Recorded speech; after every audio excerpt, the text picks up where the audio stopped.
दिवस तथा ओडिशा दिवस 1936 मसीह भाषा भित्तिक राज्य हिसाब से अलग है।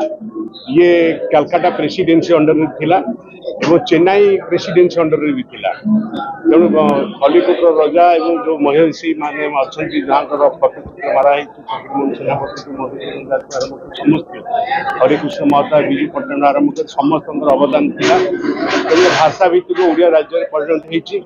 आज आम विजु जनता दल तरफ जिला हेडक्वार्टर रे यार पालन कराशा दिवस तथा उत्कल दिवस।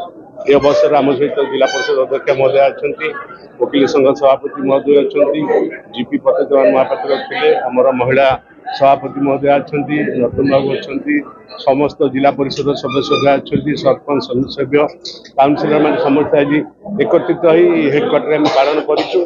मोर गोटे स्लोगान रहा जे आमर भाषा भित्तिक हिसाब से जो राज्य अलग है समस्त दीटा प्रेसिडेंस टू आम ओडिया भाषा को आगे रखा एवं सबु बड़े ओडिया कहवा अभ्यास करवा।